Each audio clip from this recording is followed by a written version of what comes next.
Hi, this is Randeep Sir Physics classes. Very good afternoon. Today I am going to start the new section in physics, vector. And this chapter is not in your syllabus, but without vector you can't be, not survive. Without vector you can't be solve any problems in physics. Actually, physics is a conceptual thing, right? So without vector you can't do any problems. Some students, some guys have thinking about that सब theory आता है लेकिन numerical नहीं समझ में आता।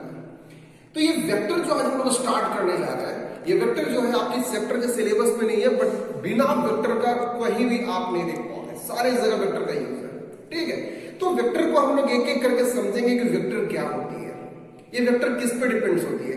शायद आप क्लास 9 में सुने होंगे वेक्टर के बारे में, स्केलर वेक्टर, ठीक है, स्केलर वेक्टर, ये सब क्या है। तो वेक्टर जो है ना आपकी, ये फिजिकल क्वांटिटी का एक टर्म है। तो फिजिकल क्वांटिटी किसे कहा गया था, शायद मैंने आपको यूनिट एंड मेजरमेंट वाले चैप्टर में बताया होगा फिजिकल क्वांटिटी के बारे में। ठीक है, जैसे कुछ भी डिस्टेंस है, टाइम है, मास है, स्पीड है, फोर्स है, मोमेंटम है, whatever in physics they all depends upon the physical quantity, right? And the physical quantity means they are divided into the two forms. What are the forms? Listen here. Physical quantity जो है आपको दो form में divide करती है। एक पहला form करती है स्केलर और दूसरा होता है वेक्टर। स्केलर किसे कहेंगे, वेक्टर किसे कहेंगे? स्केलर क्वांटिटी, ठीक है, स्केलर क्वांटिटी उसे कहते हैं जिसके पास सिर्फ और सिर्फ मैग्नीट्यूड होता है, मैग्नीट्यूड होता है, ओनली मैग्नीट्यूड। ठीक है, बट वेक्टर क्वांटिटी उसे कहेंगे जिसके पास मैग्नीट्यूड एंड डायरेक्शन दोनों होता है। इसके पास ओनली मैग्नीट्यूड, डायरेक्शन नहीं होता है। The quantity which have only magnitude is called scalar quantity and the quantity which have magnitude as well as direction, वैसी क्वांटिटी जिसके पास मैग्नीट्यूड और डायरेक्शन दोनों होता हुआ उसे हम बोलेंगे वेक्टर क्वांटिटी। ठीक है, अब देखिए मैं कुछ एग्जांपल देके समझा रहा हूं। जैसे कि मैं बात करता हूं, इसलिए इसको समझ में नहीं आ रहा। जैसे कि एक बात बोल सकते हैं कि हमारे पास पॉइंट ए है, ये दो पोजीशन है, कोई एक ऑब्जेक्ट यहां से ये चलना शुरू किया, तो इस पोजीशन से यहां से शुरू किया है, तो इधर से इधर से इधर से इधर से फिर यहां पहुंच गया। ए भी कुछ डिस्टेंस कवर किया है, ए भी कुछ वैल्यू कवर किया है। मैग्नीट्यूड का मतलब क्या होता है, वैल्यू होता है, नंबरिकल वैल्यू होता है। ठीक है, तो ये भी कवर किया। कुछ ऐसे लोग हैं कि यहां से डायरेक्ट जाने के बाद ऐसा हो जाता है। इसका मतलब ये हो गया कि इन्होंने भी मैग्नीट्यूड कवर किया, मैग्नीट्यूड ये भी कवर किया है, लेकिन इसके पास अपनी डायरेक्शन है। देखो ये एरो क्यों बता रहा है, क्योंकि लग रहा है इधर से आया था और यहां चला गया, डायरेक्शन है। ठीक है, जैसे कि मैं ये कह सकता हूं कि यहां पे हमारा ईस्ट है, वेस्ट है, ये नॉर्थ है, साउथ। कुछ लोग जो है ईस्ट की ओर से गया, वेस्ट की ओर गया, वेस्ट से नॉर्थ की ओर गया, नॉर्थ से साउथ की ओर गया, लेकिन कुछ के पास ऐसा होता है कि उसके पास डायरेक्शन नहीं होती, वह सिर्फ अपने डिस्टेंस को कवर करता है। इसका मतलब ये हो गया कि ये वाला के पास, ये वाली जो है ये हमारा क्या है, स्केलर है, और ये वाली जो है हमारा ये क्या हो गया, वेक्टर, क्योंकि इसके पास डिस्टेंस भी कवर कर रहा है और साथ में साथ डायरेक्शन भी है। ये डिस्टेंस कवर कर रहा है लेकिन डायरेक्शन नहीं है। ठीक है, तो मैं क्या बोलेंगे उसे, हम स्केलर किसे कहेंगे, the quantity which have only magnitude, the quantity which have only magnitude is called scalar quantity and the quantity which have magnitude as well as direction is called vector quantity. Okay, देखिए अब मैं बता दिया आपको कि scalar किसे कहते हैं, वेक्टर किसे कहते हैं। अब हम लोग को समझने की बात यहाँ पे है कि सर और भी स्केलर को हम लोग रिप्रेजेंटेशन कैसे करेंगे। तो सबसे पहले हम लोग कुछ एग्जाम्पल के साथ देखते हैं। कैसे देखते हैं कि अगर हमारे पास एक एग्जाम्पल देखता हूं स्केलर का एग्जाम्पल है, जैसे सबसे पहले आ गया हमारे पास क्या, डिस्टेंस हो गया, और क्या हो गया, स्पीड हो गया, और क्या हो गया, वर्क डन हो गया। ये सब किसका एग्जाम्पल है, स्केलर का, क्योंकि ये हमारे पास क्या है, डिस्टेंस है, और ये क्या है, डिस्प्लेसमेंट है। तो डिस्प्लेसमेंट के पास अपनी मैग्नीट्यूड और डायरेक्शन दोनों है, तो ये स्केलर नहीं हो सकता है। लेकिन ये क्या हमारे पास डिस्टेंस है, डिस्टेंस के पास कोई डायरेक्शन नहीं होता है, सिर्फ और सिर्फ मैग्नीट्यूड होता है। इसका मतलब ये क्या है, स्केलर हमारा है। ये बात क्लियर हो गया। अगर हम देखते हैं किसका एग्जाम्पल, वेक्टर का देखते हैं। तो वेक्टर में सबसे पहले हम किस चीज की बात करेंगे, डिस्प्लेसमेंट का, वो भी हमारा क्या वेक्टर है। उसके बाद हम बात करेंगे किसका, वेक्टर और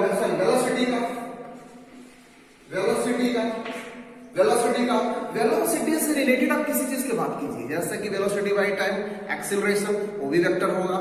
मास इनटू वेलोसिटी, मोमेंटम, वो भी क्या होगा आपका, वेक्टर क्वांटिटी हो गया। ठीक है, अगर मास इनटू एक्सीलरेशन क्या होता है, फोर्स, वो भी क्या होगा आपको, वेक्टर क्वांटिटी होगा। मतलब कि डिस्प्लेसमेंट से रिगार्डिंग जो फॉर्मूला बनता हो, displacement by time velocity by time acceleration into mass, force into displacement, work done. ध्यान रखिएगा यहां पे वर्क डन जो है फोर्स इनटू डिस्टेंस भी है और फोर्स इनटू डिस्प्लेसमेंट भी है। तो कोई ऐसी जरूरत तो नहीं है ना यार कि हमारे पास वर्क डन जो हो रहा है सिर्फ ये डायरेक्शन में वर्क डन हो सकता है, इधर वर्क डन नहीं हो सकता है। वर्क डन दोनों डायरेक्शन में हो सकता है। अगर वर्क डन हमारी ये लॉन्गेस्ट डिस्टेंस को कवर करता है तो उस कंडीशन में वर्क डन जो होता है स्केलर क्वांटिटी होता है। लेकिन अगर वर्क डन हमारा शॉर्टेस्ट फॉर्म में कवर करता है अलोंग डिस्प्लेसमेंट के टर्म में, तो उस कंडीशन में वर्क डन क्या होगा आपका, वेक्टर क्वांटिटी होगा। तो फॉर्मूला भी लिखा जाता है, जैसे कि फॉर्मूला आपको लिखा जाता है इस प्रकार से, work done equal to force into distance. कहीं बोला जाता है work done equal to force into displacement. देखिए यहां से एक बात और याद आ गया, क्या याद आया, ये डिस्टेंस है, ये डिस्प्लेसमेंट है। मतलब यह है कि डिस्प्लेसमेंट के टर्म में क्रॉस प्रोडक्ट होता है और डिस्टेंस के टर्म में डॉट प्रोडक्ट होता है। तो एक पहचानने का तरीका भी हो गया कि स्केलर को हम कैसे पहचानेंगे, जब भी अगर दो क्वांटिटी के बीच में अगर डॉट प्रोडक्ट हो तो वो क्या होगा, स्केलर होगा। अगर दो क्वांटिटी के बीच में अगर क्रॉस प्रोडक्ट हो तो क्या होगा, वेक्टर क्वांटिटी होगा। ये एक रिप्रेजेंटेशन है किसका, स्केलर और वेक्टर का। ठीक है, मैं कुछ और रिप्रेजेंटेशन में आपको ही बता रहा हूं, पहले इसको देख लो। ठीक है,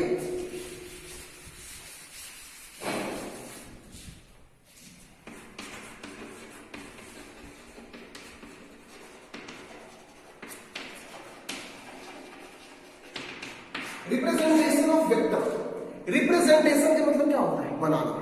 पर क्या बनाना, ठीक है, बनाना क्या होती है, मतलब किसी चीज को बनाना, क्या बनाना है मतलब समझ नहीं आ रही है। तो रिप्रेजेंटेशन ऑफ वेक्टर, किसी वेक्टर को हम कैसे बनाएंगे, किसी वेक्टर पर हम कैसे बात करेंगे। मतलब कि हम मोस्टली अपने फिजिक्स में ये ज्यादा करके आपको देखने को मिलेगा, मतलब कि कह सकते हैं कि ये फिजिक्स में आपका कोई वेक्टर सिलेबस में नहीं है, ये कोई चैप्टर नहीं है, बट होल फिजिक्स में फुल्ली जितने भी न्यूमेरिकल बनाएंगे आप यहाँ 11 से लेकर 12 तक, इवन केमिस्ट्री में ऑल्सो आपको वेक्टर का यूज रहता है। जब भी कभी अगर सॉल्यूशन बनाते हैं, किस डायरेक्शन में सॉल्यूशन जा रही है, आप फिजिक्स में देख सकते हैं। ये जो वेक्टर है आपको मैथमेटिक्स में ज्यादा पढ़ना है, बट ये देखना है कि बिना वेक्टर का हम लोग फिजिक्स में न्यूमेरिकल नहीं बना सकते हैं। डायरेक्शन पता करेगा आपको, ठीक है, उसकी शेप मालूम करना है आपको, ऑरिजिन पॉइंट बताएगा, रेफरेंस पॉइंट बताती है। तो अब देखेंगे हम लोग ज्यादा करके वेक्टर पे फोकस करना, स्केलर की उतनी बात नहीं होती है। ठीक है, अब देखेंगे रिप्रेजेंटेशन ऑफ वेक्टर क्या होता है। तो रिप्रेजेंटेशन ऑफ वेक्टर है, सबसे पहले हम ये जानेंगे कि वेक्टर को हम लोग एरो से इंडिकेट करते हैं। पहली बात, वेक्टर को हम लोग एरो से इंडिकेट करते हैं। अगर कभी भी एरो लिखा हुआ, जैसे हम ये कर सकते हैं कि हमारे पास ए लिखा हुआ है, A is equal to 4 unit, और दूसरा हमारे पास लिखा हुआ है A is equal to 4 unit. एक एग्जांपल मैं और लेता हूं, mod A is equal to 4 unit. अगर मैं एक एग्जांपल देता हूं इस प्रकार से, इक्वल टू 4 यूनिट। अब देखना यह है कि ये चारों एग्जांपल में क्या डिफरेंस है। देखो यहां पे ओनली सिंगल लिखा हुआ है a इक्वल टू 4 यूनिट, यहां पे a के माथे पे एक क्या है, पूछ लटका हुआ है, वेक्टर। मतलब क्या कर सकते हैं इसको हम, एक हमारे पास एरो है, ठीक है, और लिखा हुआ 4 यूनिट। क्लियर हो गया। यहां पे देखना है कि a जो है उसके दोनों साइड से डंडा खड़ा है, इसे क्या कहेंगे हम, मॉड करते हैं। क्या करते हैं, मॉड। मैथमेटिक्स क्या कहेंगे, मॉडल्स करते हैं, मॉड है। लेकिन ये फिजिक्स में क्या होता है, दूसरी हम एग्जांपल देखेंगे कि यहां पर ए जो लिखा हुआ है बोल्ड लेटर में लिखा हुआ है, बोल्ड किया हुआ है, ठीक है। तो हम कैसे पहचानेंगे कि वेक्टर कौन सी है। तो सबसे पहले देखो, वेक्टर मैं उसे बोल रहा हूं कि जब भी कभी कोई ऐसी क्वांटिटी जिसके माथे पे एरो हो, या वो बोल्ड लिखा होगा हो, तो हम क्या पहचान लेंगे कि वो वेक्टर है। एक बार फिर से देख लो, जिसके माथे पे कुछ भी लिखा हो, ए से जेड तक मैं कुछ भी बोल दे रहा हूं, अगर मैं लिख दिया ए बी सी डी, लेकिन अगर यहां पे लिख दिया A vector, B vector, C D, आपको कोई बोलेगा कि आखिर दोनों में क्या अंतर है। बस यहां पे अंतर यह है कि यहां पे हमें एरो दिया हुआ है, यहां एरो नहीं दिया हुआ है। तो एक बात ध्यान रख लीजिए, वैसी क्वांटिटी जहां पे एरो नहीं दिया हो या बोल्ड में नहीं लिखा हुआ हो, तो वैसी क्वांटिटी को सिर्फ और सिर्फ स्केलर बोलते हैं। क्या बोलते हैं उसे, स्केलर बोलते हैं। मतलब ये हो गया कि ये वाला सिर्फ और ये वाला सिर्फ हमारा क्या है, मैग्नीट्यूड है। तो आपको मैंने जस्ट बताया था कि वैसी क्वांटिटी जिसके पास मैग्नीट्यूड होता है, डायरेक्शन नहीं होता है, ये क्या हो जाएगा, स्केलर हो जाएगा। लेकिन इस क्वांटिटी के पास में ए लिखा हुआ है, लेकिन इसके माथे पे डायरेक्शन पता कर दिया है कि इस डायरेक्शन में जा रहा है, ठीक है, इस डायरेक्शन में जा रहा है। अब कुछ लोग बोलेगा कि सर ऐसे भी तो हो सकता है ना कि ए अपोजिट डायरेक्शन है, यार कोई प्रॉब्लम नहीं है। यहां पे या फिर एरो आपको इस डायरेक्शन में हो, ईस्ट की ओर हो, वेस्ट की ओर हो, नॉर्थ की ओर हो, साउथ की ओर हो, किधर भी हो, लेकिन अगर उसके माथे पे डायरेक्शन इंडिकेट करता है तो समझ जाइएगा वो वेक्टर क्वांटिटी इंडिकेट कर रहा है, ठीक है। तो ये भी क्या हो गया आपको, ये वेक्टर है। दूसरी बात समझेंगे, इसके माथे पे तो नहीं है, लेकिन मैं बोला था आपको कि जिसके माथे पे एरो है या बोल्ड में लिखा हुआ है, तो वो क्या हो जाएगा, वेक्टर हो जाएगा। जैसे मैं एग्जांपल दे रहा हूं आपको, एग्जांपल दे रहा हूं, ये वेलोसिटी लिखा हुआ है और यहां पर ये वेलोसिटी लिखा हुआ है। पूछेगा identify the vector quantity, identify the vector quantity, इसमें वेक्टर कौन सी है, तो वेक्टर कौन सा है इसमें, ये है, ये वेक्टर नहीं है। अगर यहां पे लिखा हुआ है इस प्रकार से, वेक्टर लिखा हुआ है और यहां पे लिख दिया, सॉरी यहां पे और देखिए ये वेक्टर लिखा हुआ है और यहां पे इस प्रकार से लिखा हुआ है, बोलेगा इस वेक्टर कौन सी है, तो वेक्टर यहां पर ये है। क्यों, क्योंकि यह वैसी क्वांटिटी है जो बोल्ड किया हुआ है, उसकी लेटर कैसा है, बोल्ड में है। तो जब भी कभी बोल्ड होता है तो क्या होता है, वेक्टर होता है। ये आपका रिप्रेजेंटेशन ऑफ वेक्टर हो गया, ठीक है। इसको देखो, उसके बाद लिखो इसको, उसके बाद मैं आगे बताता हूं आपको। देखिए अब हम लोग का एक टॉपिक है कि वेक्टर सर कितनी प्रकार का होता है, ठीक है, वेक्टर कितने प्रकार का होता है, उसकी रिप्रेजेंटेशन तो हम पहचान लेंगे कि रिप्रेजेंटेशन का मतलब ये कह सकते हैं सर कि उसके कोई भी यूनिट है, कोई भी क्वांटिटी है, उस क्वांटिटी के हेड ऑन पे अगर उसकी साइन दिया हुआ रहता है, एरो की साइन दिया रहता है, इवन अगर आप पॉजिटिव डायरेक्शन से है या सेम डायरेक्शन से है, लेटेड we will talk later. But यहां पे ये सोचना है कि क्या वो बोल्ड में है तो वेक्टर हो जाएगा, अगर बोल्ड नहीं होगा तो सिर्फ और सिर्फ मैग्नीट्यूड है, तो सिर्फ मैग्नीट्यूड होता है तो क्या होगा, वह स्केलर क्वांटिटी होगा। यहां तक आप लोग पहचान लेंगे। अगर कभी कभी ये क्वेश्चन पूछता है, जैसे कि मैं कॉमन में किसी कंपटीशन में देखा था, एक क्वेश्चन था इसमें कि आपके पास एक एरो दे दिया है और बोला कि identify the points, identify the points, what are the point inside it, इसमें कौन कौन से पॉइंट है। तो कुछ समझ में नहीं आ रहा है, लग रहा है कि चलो एक एरो है, लेकिन ये वेक्टर की क्वेश्चन है यार, ये वेक्टर की क्वेश्चन से आपको समझना है। तो इसमें यह समझना है कि ये वाले जो पार्ट्स होता है इसे बोलते हैं हेड और इसे बोलते हैं टेल। ये हेड और टेल का मतलब क्या होगा, ये हमें क्यों आया इसमें, कोई जानवर के बारे में तो नहीं पढ़ रहे ना, लेकिन हमें वेक्टर में क्यों आया। तो ये वेक्टर में हम लोग को एक प्रॉब्लम्स है, एक हम लोग का मेथड है, head and tail method, tail and head method, ये मेथड पढ़ना है, आगे चल के पढ़ना है, उसमें आपको ज्यादा प्रीफर लगेगा। ठीक है, अब हम लोग को नेक्स्ट टॉपिक है type of vector, type of vector. Vector कितने प्रकार का होता है, तो सबसे पहले हमारे पास है एक पैरेलल वेक्टर। पैरेलल वेक्टर कौन सी है, पैरेलल वेक्टर। ठीक है, तो पैरेलल वेक्टर का मतलब क्या होता है, देखो कुछ भी नहीं यार, मतलब यह है कि कोई एक हमारे पास वेक्टर है और दूसरा वेक्टर एक और है हमारे पास।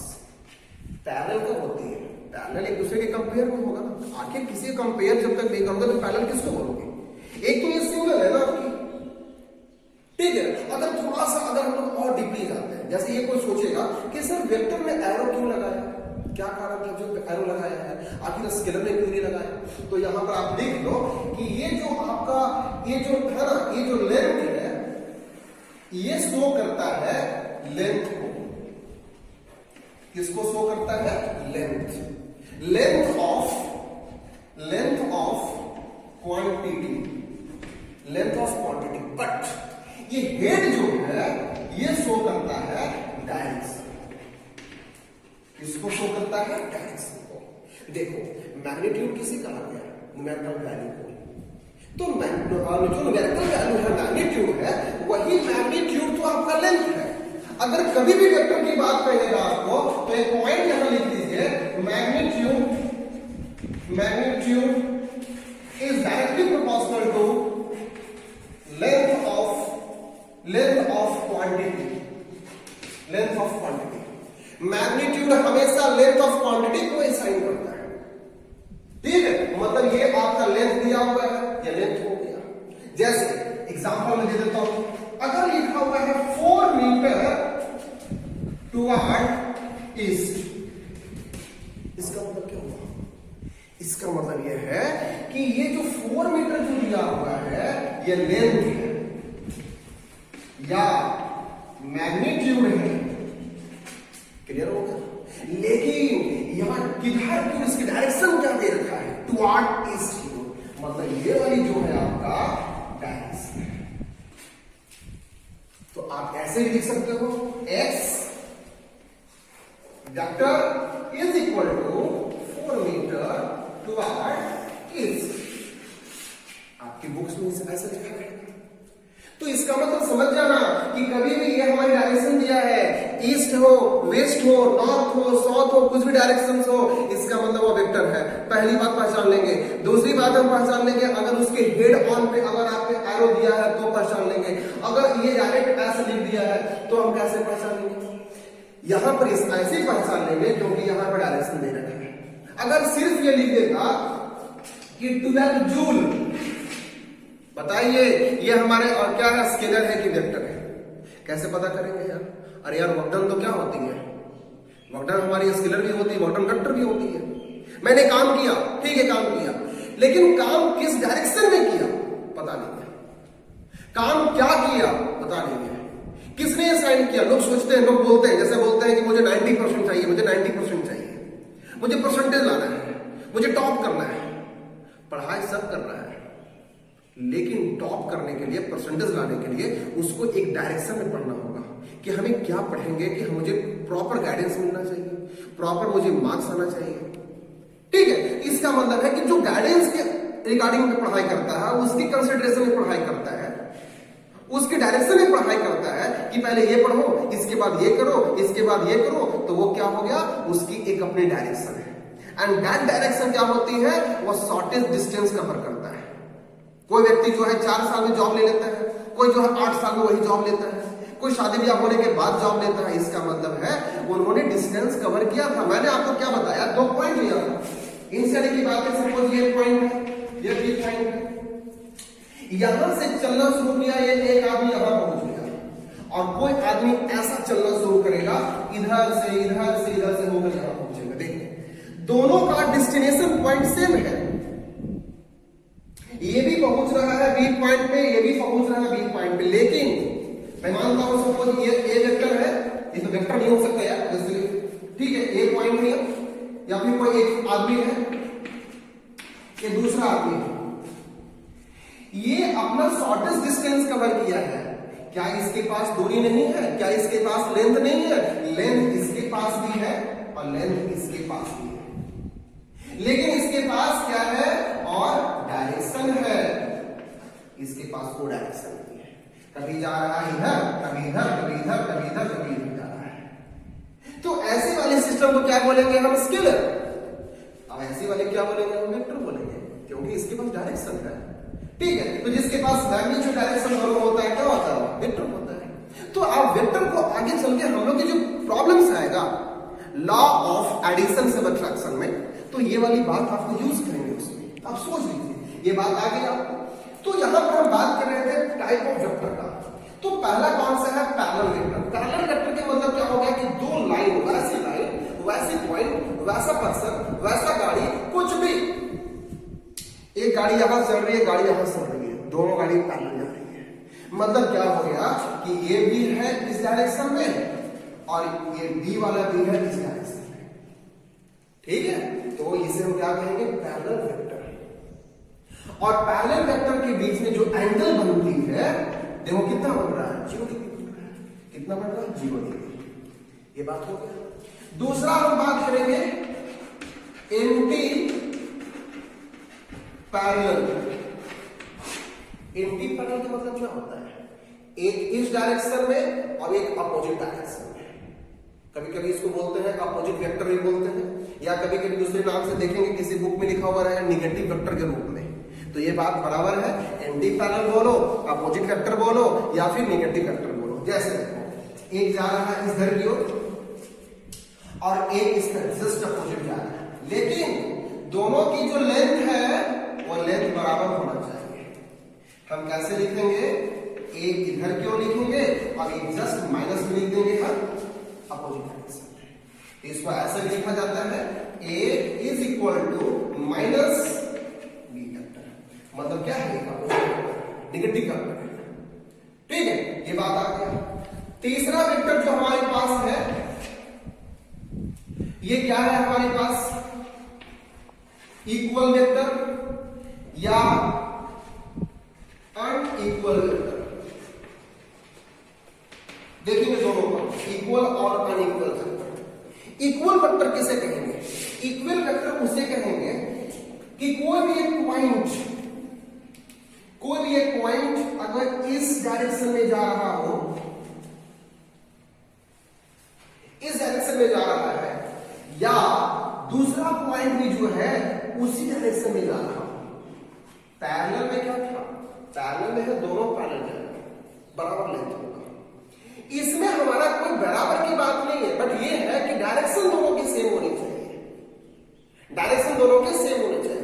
इसमें पैरेलल हो या नहीं हो। क्या ऐसे कर सकता हूं मैं? अगर छोटा मैं ऐसे लेता हूं तो क्या ये इक्वल नहीं हुआ? इक्वल हुआ। इक्वल करने मतलब क्या हुआ? उसकी लेंथ इक्वल की बात नहीं कर रहा हूं मैं। लेंथ इक्वल की बात नहीं कर रहा हूं मैं। किसकी बात कर रहा हूं? एंगल की बात कर रहा हूं। उसकी अगर इस डायरेक्शन में जा रहा है तो उसकी डायरेक्शन भी उसी डायरेक्शन में होगा। तो हम इसे क्या कहेंगे? Equal and unequal vector.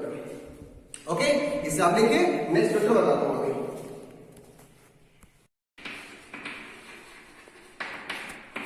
Okay, and next vector is collinear vector.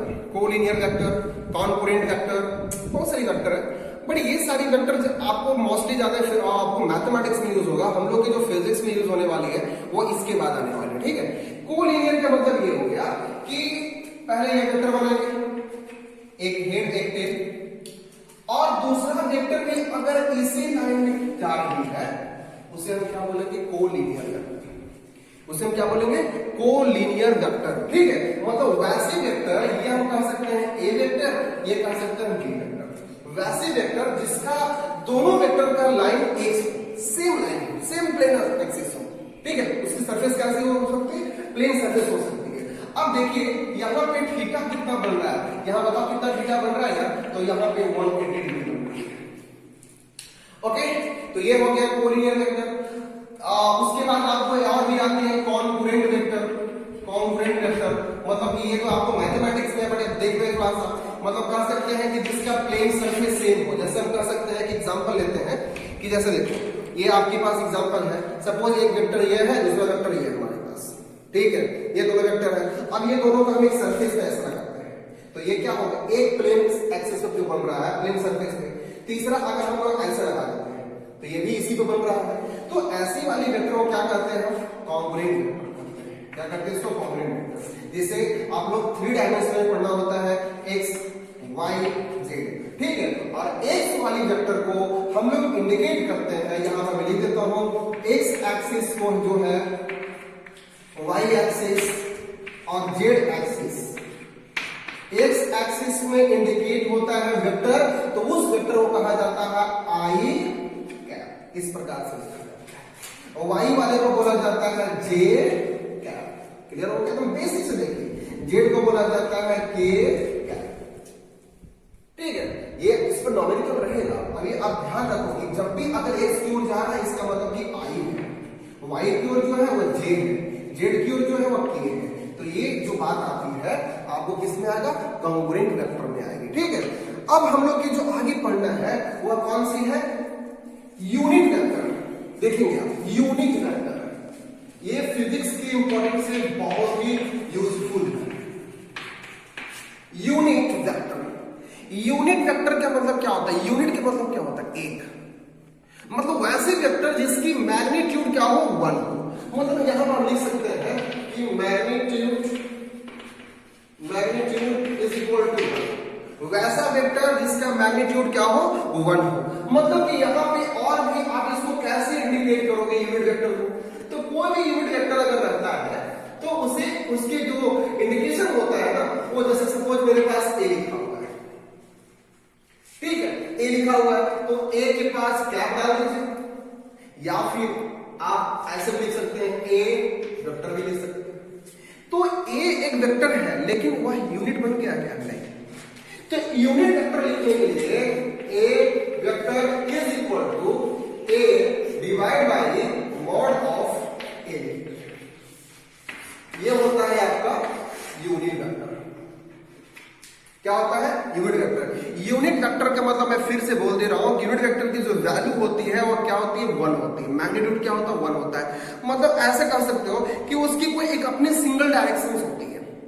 ठीक है, सिंगल डायरेक्शन कहने मतलब क्या हो गया कि अगर मैं जा रहा हूं 4 किलोमीटर जा रहा हूं ईस्ट की ओर, तो हमारा एक अपनी डायरेक्शन है, सिंगल डायरेक्शन है। जैसे मैं कोई एक एग्जांपल दे सकता हूं, जैसे यहां पे कोई लिखता है मुंबई टू दिल्ली, मुंबई टू दिल्ली, मतलब ये हो गया कि उसका डायरेक्शन एक ही है। वहां पर ये नहीं लिखा है कि Mumbai to Kota, Kota to Delhi, Delhi to Bihar, ऐसा नहीं लिखा है। वहां पे क्या बता रहा है, मुंबई टू दिल्ली, मतलब कि मुंबई टू दिल्ली, मुंबई से गया दिल्ली की ओर। तो ये जो डायरेक्शन, सिंगल डायरेक्शन जो होता है, सिंगल डायरेक्शन, उसे हम क्या कहते हैं, यूनिट वेक्टर। क्या कहते हैं, यूनिट वेक्टर। तो सर क्या अलग भी डायरेक्शंस होती है क्या? ठीक है, तो अभी डायरेक्शंस के बारे में अभी हम बात करेंगे। जैसे कह सकते हैं कि कुछ भी ऐसा होता है, कुछ लोग जैसा इधर की ओर जाते हैं, कभी भी इधर की ओर जाएंगे, फिर इधर की ओर जाएंगे, इधर की ओर जाएंगे, तो इसके पास यूनिट वेक्टर नहीं होती है। ठीक है, इसके पास डायरेक्शंस अलग है। एक गया आपको ईस्ट की ओर, फिर नीचे गया आपको, फिर इधर की ओर गया, डायरेक्शन चेंज किया, तो इसको हम यूनिट वेक्टर नहीं कर सकते। यूनिट वेक्टर उसे कहेंगे जिसकी डायरेक्शन सिंगल हो। ठीक है, तो आप इसको देख लो। उसके बाद मैं अभी बता रहा हूं आपको टाइप ऑफ, हो गया। ओके, सो अब हम लोग एक टॉपिक है parallel shifting of vector. Shifting of vector, shifting of vector करने मतलब क्या होता है, वो छोटे से टॉपिक है, देखेंगे। Parallel shift of vector. Okay, जैसे कहने का मतलब क्या है कि हमारे पास सपोज एक वेक्टर ऐसा है और दूसरा वेक्टर हमारे पास ये है, ठीक है, ये वेक्टर हमारे पास है। तो क्या इस वेक्टर को हम एक दूसरे के पैरेलल शिफ्ट कर सकते हैं? जैसे कि जितना ये लेंथ है, तो क्या हम इस वेक्टर को यहां से हम ऐसे ऐड कर सकते हैं? क्या इस वेक्टर को हम यहां से ऐसे ऐड कर सकते हैं? हाँ, ये हो सकता है, पॉसिबल है। अगर कभी आपसे कोई पूछता है कि two vectors may be shifted together, क्या दो वेक्टर आपस में शिफ्ट हो सकते हैं? एक वेक्टर को यहां से उठाकर यहां आप कर सकते हो, ऐसा कर सकते हो। उस कंडीशन में करना है जब उसके सामने अपोजिट वाली वेक्टर क्या होना चाहिए, है ना, बराबर होना चाहिए। क्या समझे? अगर अपोजिट वाली साइड क्या होगा, हमारा बराबर होगा, देन उस कंडीशन में क्या बोला जाता है, parallel shifting of vector. Parallel shifting of vector. अब देखेंगे कि वेक्टर की कुछ प्रॉपर्टीज है। वेक्टर की क्या प्रॉपर्टीज है हम देखेंगे थोड़ा सा यहाँ पे। जैसे ये समझेंगे हम लोग, जैसे ये समझेंगे कि सपोज अभी मैं आपको क्या बताया, ठीक है, एक होता है vector addition and subtraction law. ये कुछ लॉ पढ़ेंगे, जैसे कि पहले हम लोगों को पढ़ना है कम्युनिटी लॉ पढ़ना है, ठीक है, ट्रायंगल्स लॉ पढ़ना है, ठीक है, तो ये सब कुछ लॉ पढ़ेंगे। तो सबसे अभी एक बहुत ही इंपॉर्टेंट पॉइंट आ रही है। अभी तक मैंने आपको वेक्टर बताया, पहचानने के लिए बताया, लिखने के लिए बताया, लेकिन अब हम लोग प्रॉब्लम्स पे आ रहे हैं। तो ये है हमारे पास vector addition and subtraction law. इसमें क्या करना है पहले देखो यार, समझना है, यहाँ पे बहुत इंपॉर्टेंट पॉइंट है। यहाँ पे पहले नंबर ये जान लो कि इस लॉ को और भी बोला जाता है, क्या बोला जाता है, हेड टू हेड। मतलब कि बुक में नहीं लिखा हुआ रहेगा, ध्यान रखना कभी, जैसे कि हेड टू हेड, या फिर कर सकते हो tail to tail vector, head to head vector या टेल टू टेल वेक्टर। कैसे कैसे देखेंगे यहाँ पे, ठीक है, यहाँ पे, है ना। जैसे कि देखो ये हमारे पास एक वेक्टर है, मैं बताया था एक वेक्टर सपोज मेरे पास ये भी है, तो इसमें ये वाली पार्ट क्या है बाबू, ये वाला हेड है, ये वाला क्या है, ये मेरा टेल। अब ये दोनों वेक्टर को क्या करना है, ऐड करना है। ये दोनों वेक्टर को क्या करना है, ऐड करना है। तो ऐड कैसे करेंगे समझना है। मैं क्या बोला, head to head, tail to tail, tail to tail, tail to tail मिला, टेल टू टेल मिला, गाना भी आपको पता है। तो हेड टू हेड और टेल टू टेल कैसे करना है, सबसे पहले यह समझना है कि या तो एग्जांपल में ले रहा हूं कि हो सकता है कि एक मेरा वेक्टर ये है, दूसरा वेक्टर ये हो गया, देखिए हेड टू हेड मिल गया, यह पॉसिबल हो सकता है, ऐसे भी लिखा जा सकता है। दूसरा एक वेक्टर ये है और दूसरा वेक्टर एक ऐसा है, देखिए इसका टेल और इसका टेल यहां मिल रहा है, यह भी पॉसिबल हो सकता है। हेड टू हेड मिल गया, टेल टू टेल मिल गया, ये पॉसिबल है। और ऐसे मिलाने के लिए इस प्रॉपर्टीज को ही तो क्या बोलते हैं, सॉरी मैं साफ कर दिया, क्या बोलते हैं, पैरेलल शिफ्ट ऑफ वेक्टर। देखिए इसको क्या कर दिया, मैं शिफ्ट कर दिया, इसको शिफ्ट कर दिया, एक इधर था एक इधर था, दोनों को क्या कर दिया, शिफ्ट कर दिया। तो शिफ्ट करने के तरीका क्या होना चाहिए, हेड टू हेड या टेल टू टेल। तो क्या सर हमेशा हेड टू हेड कर देंगे, टेल टू टेल कर देंगे तो क्या हो जाएगा, क्या नहीं, ये एक तरीका है, प्रॉपर्टीज है पैरेलल शिफ्टिंग का। लेकिन एडिशन वाला का प्रॉपर्टीज है क्या, इस लॉ का प्रॉपर्टीज क्या है, कैसे समझेंगे हम लोग, है ना। जैसे देखिए हम क्या समझेंगे, पहला बात यहां लिख लीजिए, पहला बात यहां लिख लीजिए आप कि फर्स्ट वेक्टर का, फर्स्ट वेक्टर का टेल, ठीक है, टेल, सेकेंड वेक्टर, है ना, वेक्टर के हेड, है ना, हेड के साथ मिलाना है। मैं एकदम बेसिकली बता दे रहा हूं, फर्स्ट वेक्टर का टेल सेकेंड वेक्टर के हेड के साथ मिलाना है। ये हो गया। दूसरा पॉइंट कैसे, एग्जाम्पल देता हूं मैं यहां पर, एग्जाम्पल, इसका एग्जाम्पल देता हूं। ये मेरा फर्स्ट वेक्टर है, इसका टेल यहां पर है। दूसरा वेक्टर क्या करना है, इसके हेड के पास मिलाना है। सॉरी, फर्स्ट वेक्टर का टेल दूसरे वेक्टर के हेड के साथ, देखिए ये दूसरा वेक्टर हो गया, तो इसका हेड यहां पर हो गया, मिला दिया, क्लियर हो गया आपको। दूसरा बोलता है कि फर्स्ट वेक्टर है ना, फर्स्ट वेक्टर के हेड दूसरे है ना सेकेंड के टेल के पास मिलाना, टेल के पास। देखिए ये आपका क्या है, ये फर्स्ट वेक्टर का मैं ऐसे ए वेक्टर या बी वेक्टर, तो इसको मैं क्या कर दूंगा, इसको ऐसे मिला दूंगा, तो ये क्या बन गया, ट्रायंगल बन गया। तो इस ट्रायंगल का ही नियम बोला जाता है triangular law of vector addition. Vector addition मतलब एक वेक्टर को दूसरे वेक्टर को ऐड किए, ऐड करने के बाद एक ट्रायंगुलर फॉर्म कर रहे हैं।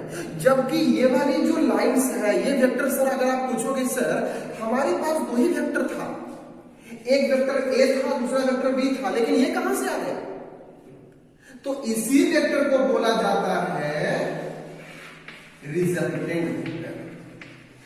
रिजल्टेंट वेक्टर क्या बोलेंगे इसको, रिजल्टेंट वेक्टर।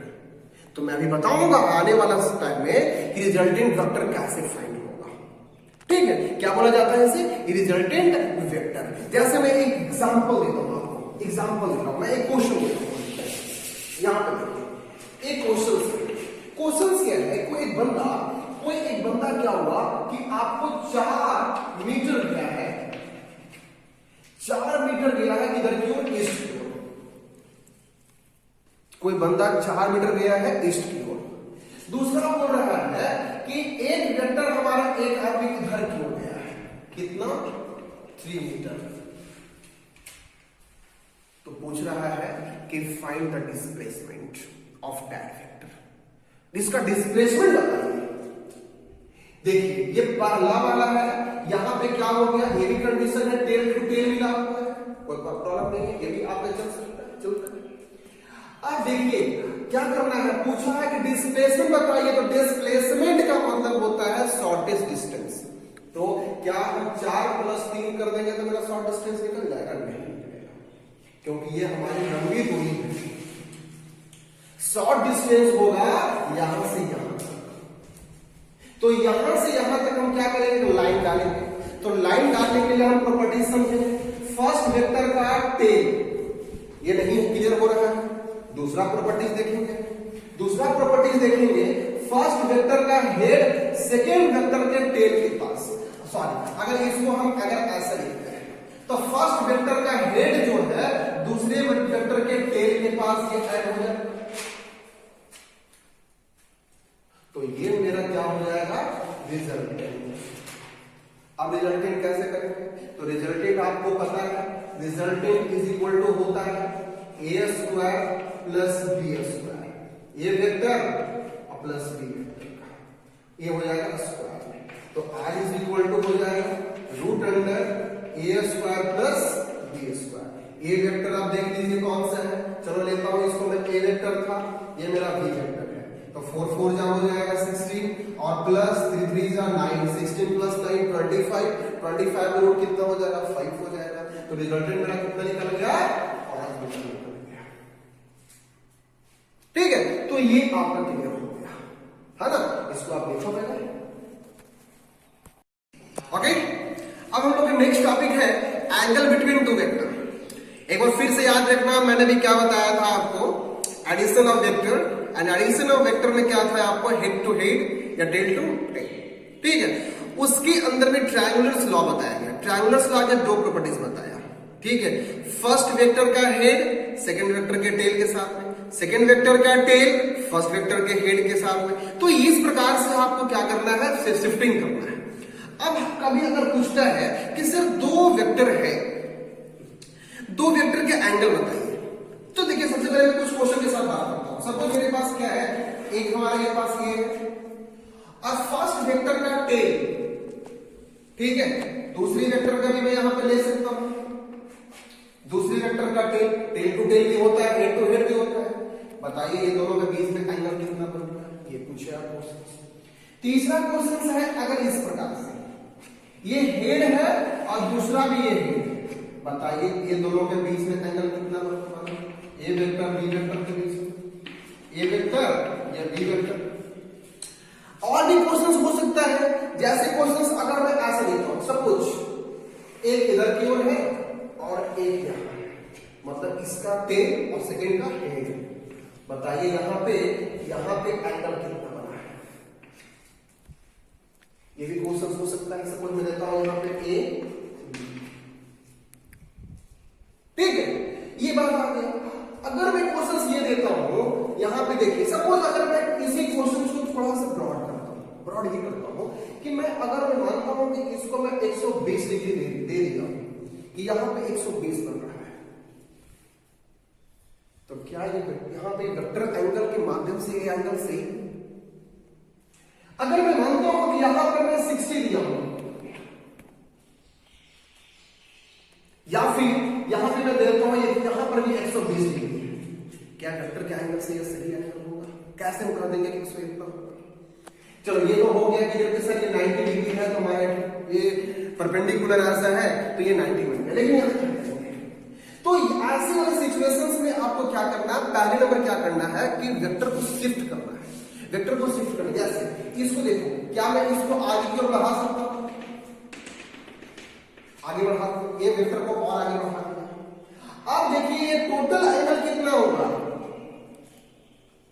ये कौन से वेक्टर आगे की ओर बढ़ा है, तो कोलिनियर वेक्टर है, उसी लाइन के आगे की ओर गया है, तो कितना एंगल हुआ 120 था। अब ये टोटल कितना होता है 180 होता है, तो 180 में से 120 गया, कितना बचा 60, मतलब कि ये वाली जो एंगल यहां पर हो रहा था वो 60 डिग्री हो रहा था। अगर क्वेश्चंस और रहते, ये क्लियर हो गया आपको, ठीक है। देखिए अगर क्वेश्चंस रहता है कि सर एक वेक्टर मेरा ऐसा है, चलो दूसरा वेक्टर मेरा ऐसा है,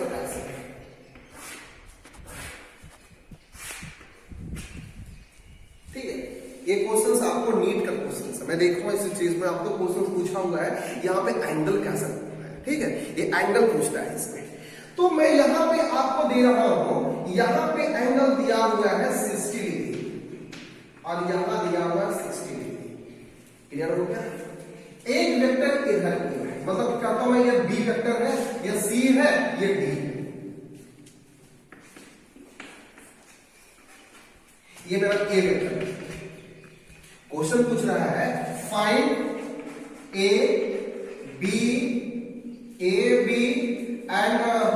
B and C and B and D and C and D.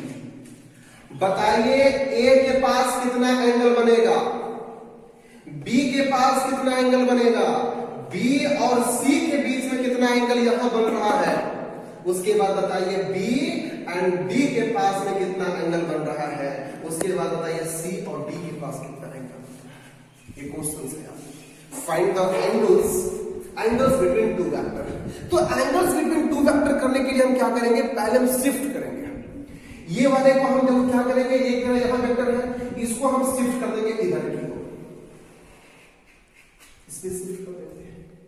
अब आप बताइए कि ये वाला वेक्टर हमारा इस एंगल में है, मैं बताया था आपको कि पैरेलल जब जाता है, पैरेलल रेस आ रही है, पैरेलल हमारा ये वेक्टर जा रही है, बताइए एंगल कितना बनता है। तो ये वाले के पास में सिंगल पूछा है, यहाँ पे ये बिटवीन नहीं पूछा है, अगर पूछना ए और बी के बीच में तो यहां पर हो सकता था 90 डिग्री, लेकिन यहां पे पूछा है सिंगल ए, तो ए के पास में कितना बनेगा, theta equal to 0 degree. B के पास कितना बनेगा, वो भी तो इसके जैसे सामने है, तो ये कितना बनेगा, थीटा इक्वल टू 0 डिग्री। लेकिन बी एंड सी, देखिए बी और सी अब बताइए कि इस प्रकार से अगर हम ये वाली जो आपका वेक्टर है, ये टोटल एंगल कितना हो सकता है?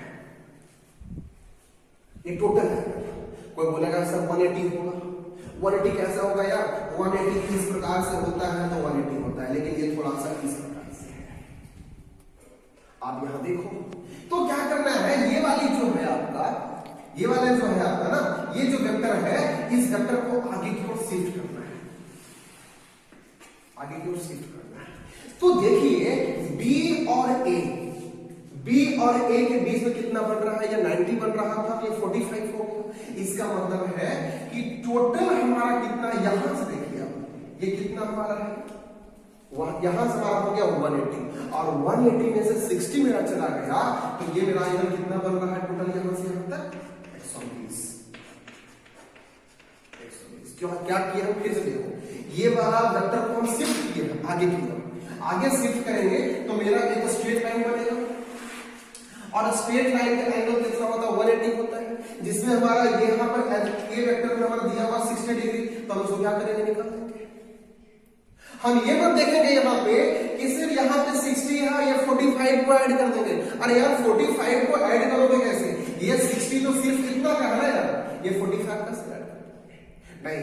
आप उससे देखो कि हम जो शिफ्ट किए हैं इसको भूल जाओ, जो शिफ्ट किए हैं तो ये वाला एंगल कितना? 180 है, ठीक है। अब 180 में से अब तुमको देखना है कि अब हमारा 60 एक साइड का इतना दे रखा है, तो ये भी ना सिर्फ हमको निकालना है, ठीक है।